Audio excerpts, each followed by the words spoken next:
Donc moi, aujourd'hui, je vais vous parler du concept de race, qui est un concept qu'on peut envisager comme le concept désuet par excellence. Et je vais me demander dans quelle mesure ce concept peut être ressuscité par l'épigénétique que je définirai tout à l'heure. Alors pour commencer, on peut dire que la race apparaît comme un concept résolument poussiéreux et polémique également. Donc, il est associé à des représentations archaïques et obsolètes, donc qui ne sont plus vraiment validées par la science d'aujourd'hui. Alors, j'ai mis en représentation l'image des 4 races d'hommes d'un manuel scolaire en vigueur qui était utilisé sous la Troisième République. Le concept de race, il est aussi associé aux pires épisodes de l'humanité, et notamment aux atrocités nazies, qui ont été perpétrées au nom d'une pensée racialiste et raciste. Et donc, c'est un concept qui suscite beaucoup de controverses et qui peut apparaître comme indésirable, un concept dont on peut vouloir se débarrasser. Pour autant, les discussions se poursuivent. Il n'y a pas d'accord sur la nécessité ou pas de supprimer ce mot race, et notamment de la Constitution. Donc, en fait, le débat sur la suppression du mot race est très ancien. Enfin, en tout cas, il a eu lieu tout au long du XXe siècle et il a eu lieu récemment en France à l'occasion donc de la réforme constitutionnelle. Mais qu'est-ce que la race? Alors, dans les représentations populaires, la race, ça désigne une entité naturelle, c'est-à-dire un groupe biologique. Mais en réalité, le concept de race, il est à cheval entre les sphères politico-sociales et biologiques.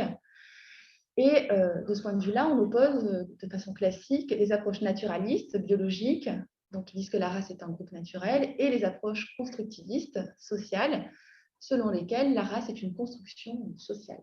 Alors, il y a beaucoup plus de nuances, mais évidemment, je n'ai pas le temps de les développer. J'ai mis constructivisme en gras parce qu'au XXe siècle, en gros, les approches constructivistes l'ont emporté et on a plutôt considéré la race dans la deuxième moitié du XXe siècle comme une réalité sociale. Et aujourd'hui, en réalité, il semble émerger une nouvelle forme de naturalisme, donc au XXIe siècle, et ce naturalisme semble émerger à la faveur du développement de l'épigénétique, que je définirai tout à l'heure donc, et des études sur les origines développementales des états de santé et de maladie chez les adultes. Donc voilà la question que je posais, est-ce qu'il y a une nouvelle forme de naturalisme qui émerge et qui réhabilite un concept biologique de race? Alors, pour répondre à cette question, je vais suivre le plan suivant. D'abord, je vais rappeler que la race se situe entre des perspectives sociopolitiques et biologiques. Ensuite, je vais montrer comment la race se rapproche de nouveau de la biologie au début du XXIe siècle avec l'épigénétique, qui pourrait fonder un nouveau naturalisme. Et puis, je vais essayer de dégager quelques particularités de ce naturalisme émergent en le mettant en regard avec des naturalismes plus anciens. Voilà. Donc, je commence par un petit rappel historique pour donc revenir sur le fait que la race se situe entre sociopolitique et biologie dès l'origine. Alors, donc, initialement, en tout cas au XVe siècle, les races désignent des familles nobles, en fait, et qui transmettent leur noblesse de génération en génération. Et ce n'est que dans le contexte de la colonisation européenne que le concept est naturalisé. Donc, à partir de là, les races vont être envisagées comme des entités naturelles qui sont engagées dans des rapports de domination. C'est l'idée qui est résumée par Colette Guillaumin, donc la grande sociologue qui s'intéressait à la question de la race. Est-ce qu'on m'entend bien? Oui. La question de la race, donc de la famille légale restreinte et noble, le terme en est arrivé à être utilisé pour de vastes groupes d'hommes auxquels l'attribution d'un trait physique commun allait être le prétexte à les désigner comme un tout. Voilà. Donc, la race a été naturalisée et cette naturalisation a fait l'objet de plusieurs études scientifiques au XVIIIe et au XIXe siècle. Au XVIIIe siècle, des travaux de taxinomie et d'anthropologie viennent apporter donc une valeur scientifique au concept de race, concept naturaliste de race. Alors, on peut se référer aux travaux de Linné et de Buffon, d'histoire naturelle. Alors ici, j'ai mis la classification, une partie de la classification de Linné, qui ne parle pas forcément de race d'ailleurs, mais surtout de variété humaine. Alors, il y a l'américain, l'européen, l'asiatique, l'africain. Alors, ces groupes d'hommes, en fait, ont des caractéristiques physiques et morales. Par exemple, l'asiatique, il est avare. Enfin, il y a tout un tas de choses. Donc, voilà pour les classifications, enfin, les taxinomies. Et puis Kant, évidemment, de manière très célèbre, écrit un un petit essai sur les différentes races humaines. Donc, lui, il distingue aussi 4 races. Alors, pas aussi, parce qu'en fait, selon les auteurs, le nombre de races est différent. Mais donc, pour Kant, il y en a 4. Donc, il y a les blancs, les hindous jaunes, les nègres, les américains cuivrés. Et en fait, la race, elle se signale par les caractères qui sont trahis de manière infaillible aux générations suivantes. Et ces caractères, c'est essentiellement la couleur de la peau. Donc, en fait, la race se signale par cette hérédité infaillible de la couleur de la peau. Donc, des parents noirs vont faire un enfant noir et des parents noirs et blancs vont faire un enfant blanc. Au XIXe siècle, la vision darwinienne des espèces et de leur évolution va permettre d'étoffer ce naturalisme de la race, même si Darwin lui-même est assez nominaliste et considère qu'il n'y a que de la variation. Donc, ce n'est pas Darwin qui va rigidifier les classifications raciales, mais en tout cas, ces travaux sur l'évolution des espèces vont inspirer d'autres auteurs qui vont notamment mettre en place des arbres généalogiques des races humaines qui vont notamment Haeckel. Et donc, dans ces arbres généalogiques, on va voir que les races humaines, en fait, suivent des évolutions différentes et que certaines se situent plus haut que d'autres dans l'évolution. Et donc, certaines paraissent plus évoluées que d'autres.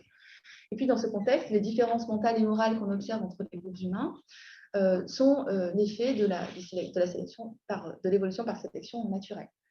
Donc ici, j'ai mis un arbre généalogique d'Haeckel où on voit les 12 espèces d'hommes et les 36 races humaines pensées par Haeckel. Et donc, par exemple, vous voyez que les Australiens sont plus bas que les Indo-Européens.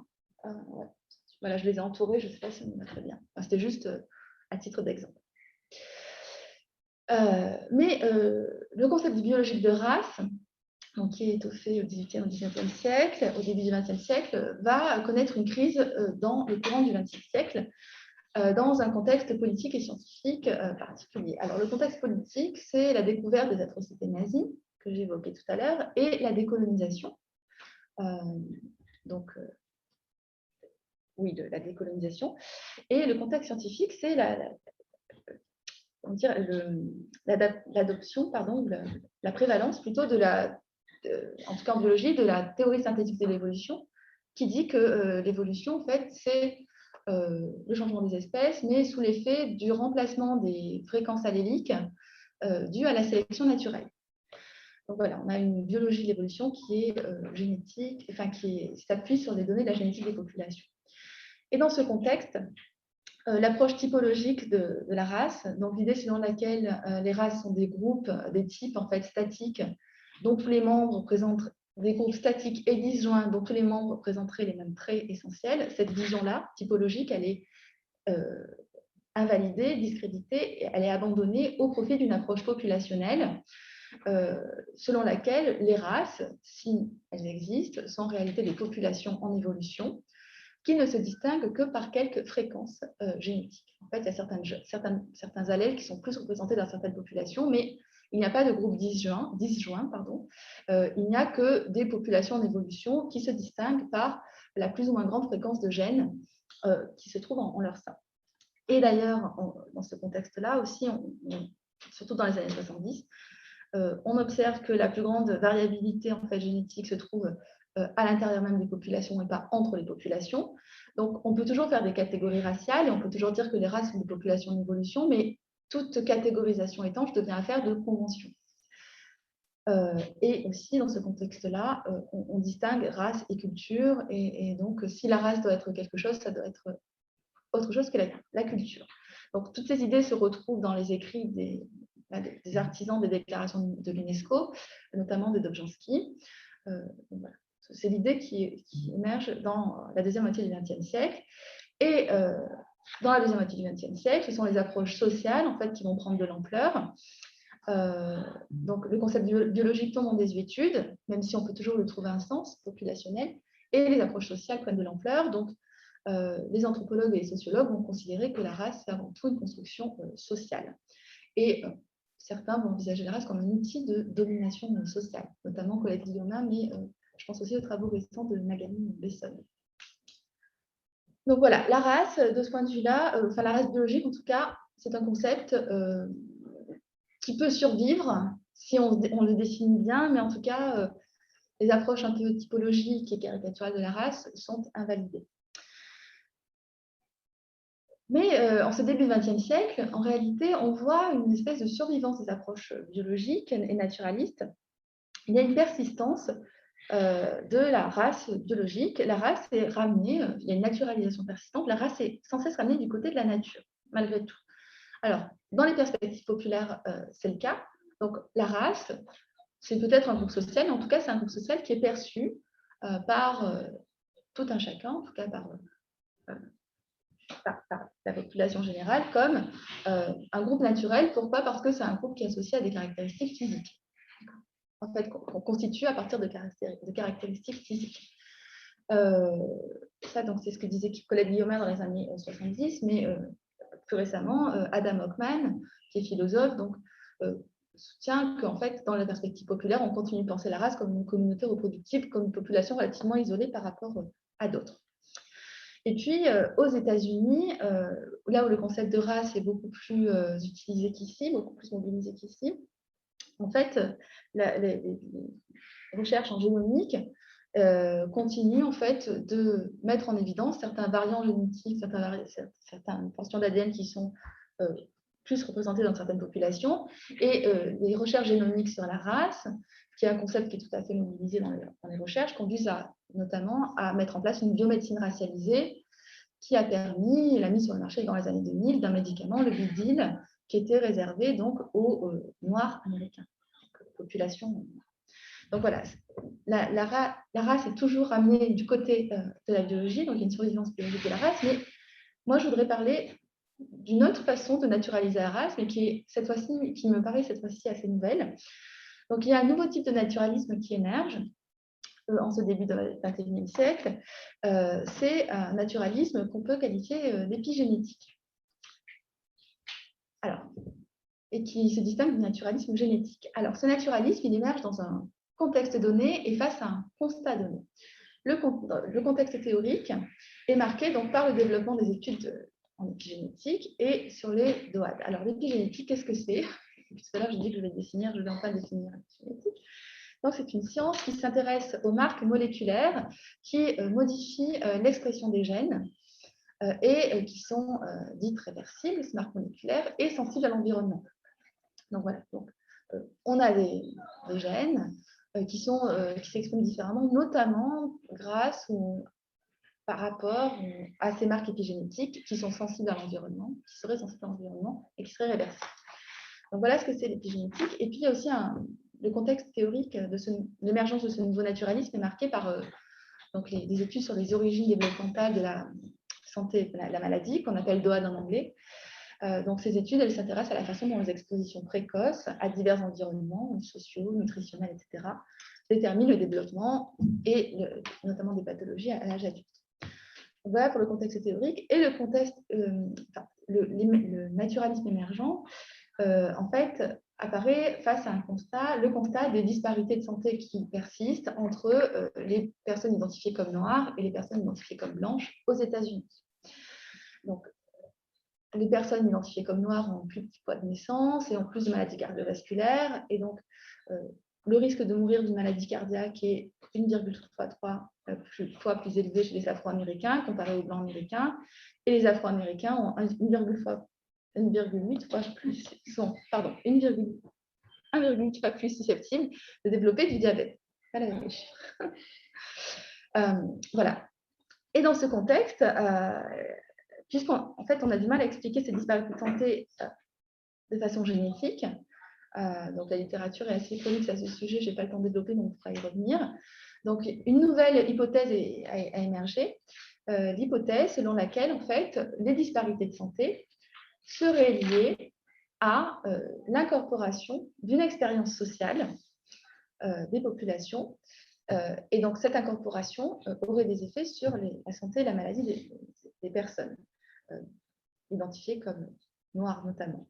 Donc, cette approche ce naturalisme épigénétique, il est bien expliqué dans un article qui date de 2009, qui s'appelle Epigenetics and the Embodiment of Race, donc l'épigénétique et l'incorporation de la race, origine développementale des disparités raciales dans les maladies cardiovasculaires aux États-Unis. Donc, que soutiennent les auteurs de cet article qui, selon moi, présente le mieux donc, ce nouveau naturalisme épigénétique? Ces auteurs soutiennent que l'incorporation de l'environnement matériel et social à travers des processus développementaux et épigénétiques aide à expliquer la persistance des disparités biologiques en termes de maladies cardiovasculaires entre les catégories raciales qui sont définies socialement plutôt que génétiquement. Donc en fait, les disparités de santé entre noirs et blancs ne sont pas liées à des disparités génétiques, elles sont liées en fait à différentes expériences sociales qui ont des effets biologiques, qui sont incorporés par les individus. Et donc, dans ce contexte, la race, c'est une catégorie construite socialement, mais qui a des implications biologiques. Donc, on voit déjà que la frontière entre naturalisme et constructivisme devient un peu floue. Et donc, je continue. Donc, voilà, l'idée, c'est que les traces biologiques de la race existent, mais en fait, ce sont les effets des expositions sociales, ce sont en fait les effets d'une incorporation, d'une expérience sociale. Donc, dans cette approche, on trouve une synthèse entre l'aspect biologique et l'aspect social de la race. Vous vous souvenez que depuis les années 50, en fait, on avait distingué race et culture, race et société. Hein. Donc, si la race était encore quelque chose, c'était autre chose que la culture. Ici, en fait, on a une nouvelle synthèse. Et le sociologue Skinner écrit que l'épigénétique, en ce sens, bouleverse les dualismes entre le social et le biologique, et le naturel et le culturel, les dualismes qui ont été si importants pour les récits sociologiques de la race. Donc, ce n'est pas parce qu'on considère que la race est un phénomène social que la race n'a pas aussi une dimension biologique et que la race n'est pas aussi biologique et ne se trouve pas dans les corps. Sauf qu'ici, on a une version. Ok. On a une version du rapport de cause à effet. Et c'est pour ça qu'on peut parler de racialisation ou plutôt que de race et de groupes racisés plutôt que de groupes raciaux. Donc ici, la biologie, c'est le résultat de la racialisation plutôt que le fondement de la race. Donc la biologie fait partie de la race. La race a une dimension biologique, mais la biologie est le résultat d'une racialisation plutôt que le fondement de la race. Et l'idée pour le sociologue Gravely, ce n'est plus de dire qu'en fait, parler de biologie et de race et faire de la mauvaise biologie, en fait, c'est de comprendre comment la race devient biologique. Il ne s'agit plus d'évacuer la biologie des recherches sur la race, mais de comprendre comment, en fait, la réalité que constitue la race a une traduction biologique. Voilà. Donc maintenant, dans le temps qui me reste, je voudrais évoquer quelques particularités de ce naturalisme émergent, et puis après, on reviendra sur la question de savoir si ce concept de race est désuet, réhabilité, ressuscité, pour suivre un peu la discussion que Laurent avait entamée. Alors, ce naturalisme épigénétique, je crois moi que c'est un véritable naturalisme, même si on a vu qu'il était un peu mixte, parce que comme tous les naturalismes, s'agissant de la race, en fait, il inscrit la race dans le corps et dans la généalogie. Donc, comme dans tous les naturalismes, la race, elle est inscrite dans le corps et elle est transmissible. Hein, on la retrouve de génération en génération. Il y a des marques corporelles de la race. Alors, pour Kant, c'était des germes qui étaient transmis de génération en génération. Aujourd'hui, ce sont des marques épigénétiques qui traduisent les expériences sociales, mais qui se retrouvent d'une génération à l'autre. Donc, il y a toujours une marque corporelle que l'on retrouve génération après génération. Et ça, pour moi, cela permet de dire qu'on est vraiment face à un naturalisme s'agissant de la race, à une réhabilitation d'une approche naturaliste de la race. Donc la race ici, comme aujourd'hui, comme hier dans d'autres approches naturalistes, est une propriété corporelle et généalogique. Mais le naturalisme qui émerge doit être, selon moi, qualifié d'environnementaliste. Et cette spécificité fait qu'il n'est pas essentialiste. Alors, en fait, on peut mettre en regard avec le naturalisme génétique, qui est internaliste et essentialiste. Si on pense que la race est inscrite dans des marques génétiques, des gènes, oui. Si on pense que la race est inscrite dans des gènes, alors la race est une propriété intrinsèque, elle ne dépend pas du tout de vos interactions avec l'environnement, elle vous est propre, elle est donnée de la naissance et elle est inaltérable puisque les gènes sont considérés comme particulièrement stables. Et c'est quelque chose qui relève de la nécessité. En fait, vous avez une race et puis c'est tout. Hein. Ça ne dépend pas de l'endroit où vous êtes né, de la famille dans laquelle vous avez grandi, etc. Donc, la race est une propriété intrinsèque qui se joue à l'intérieur d'un sujet, elle est inaltérable, elle est nécessaire.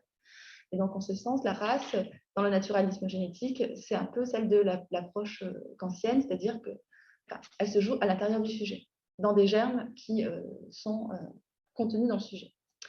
Le naturalisme génétique, quant à lui, est plutôt environnementaliste. Et de ce point de vue-là, la race apparaît comme une propriété relationnelle, c'est-à-dire que c'est une propriété qui se joue dans la relation de l'individu avec son environnement, principalement son environnement social. C'est une propriété plastique et c'est une propriété contingente.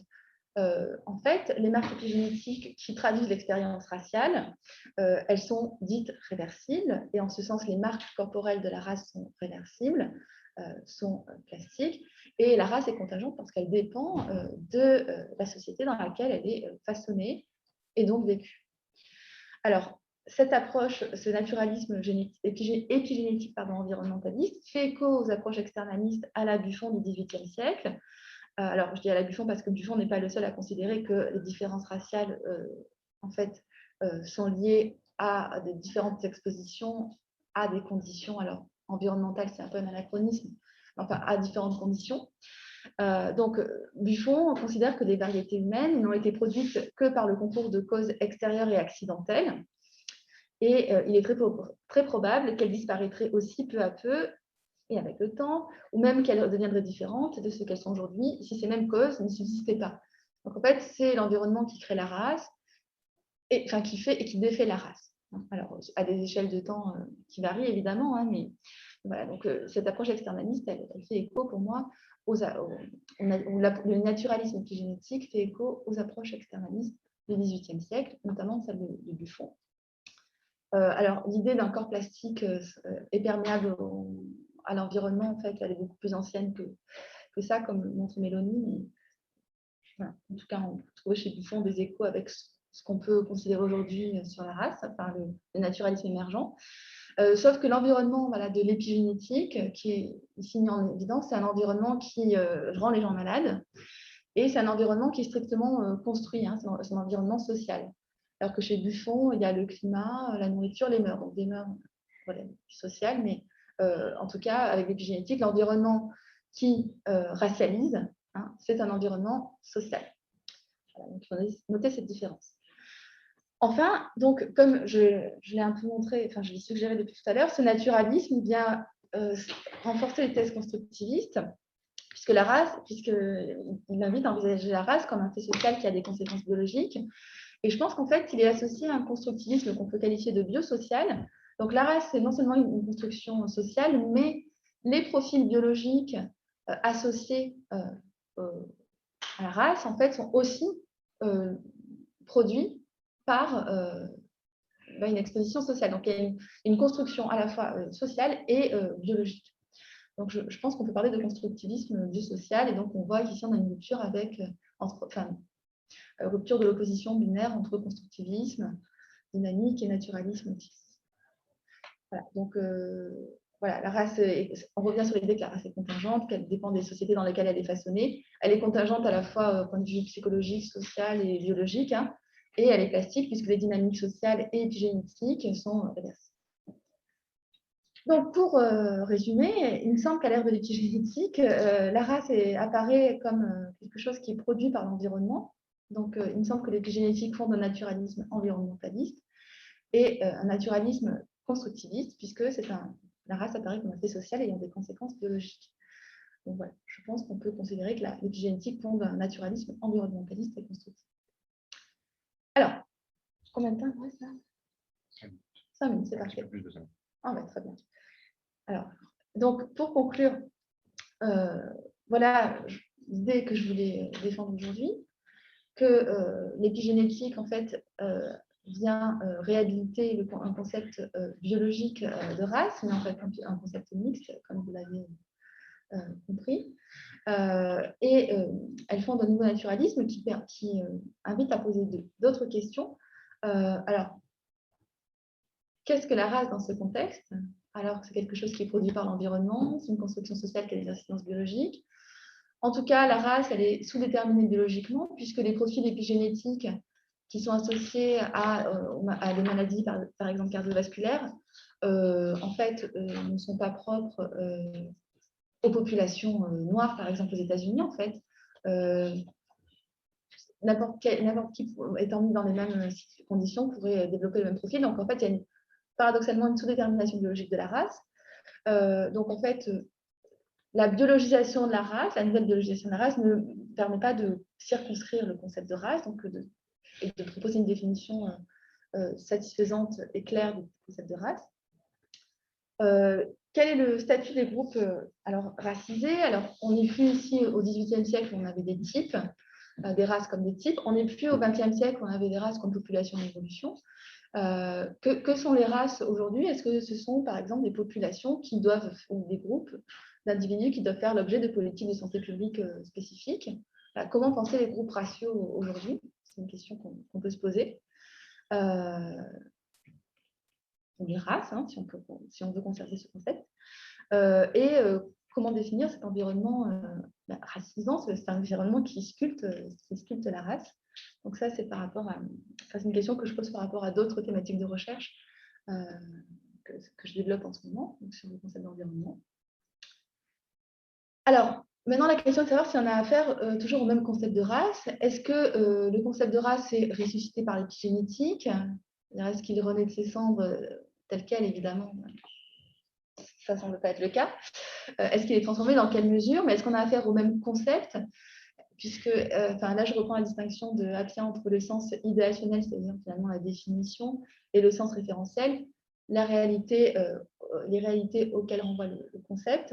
Donc, est-ce que dans un sens idéationnel et au référentiel, en fait, on a affaire à la même entité théorique? Donc, est-ce qu'on a un concept qui était tombé en désuétude, qui avait une signification un peu contestée, qui a été réhabilité? Est-ce qu'on a de la désuétude? Je ne sais pas.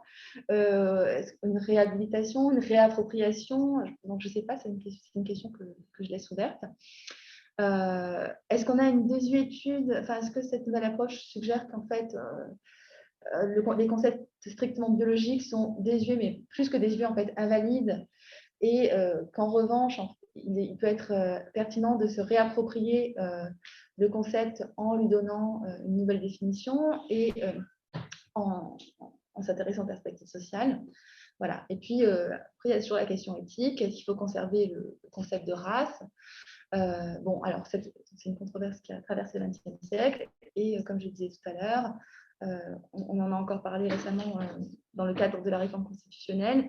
L'idée étant, ceux qui considèrent qu'il ne faut pas se débarrasser du concept de race disent que, en fait, c'est pas parce qu'on se débarrasse d'un concept qu'on va mieux lutter contre tout le négatif qui a été associé à ce concept et toutes les atrocités qu'il a permis d'engendrer. Et donc, c'est pas parce qu'on supprime le mot race qu'on supprime le racisme, et c'est pas parce qu'on remplace le mot race par le mot ethnie qu'on va supprimer aussi le racisme. Donc, voilà. Donc le débat est ouvert.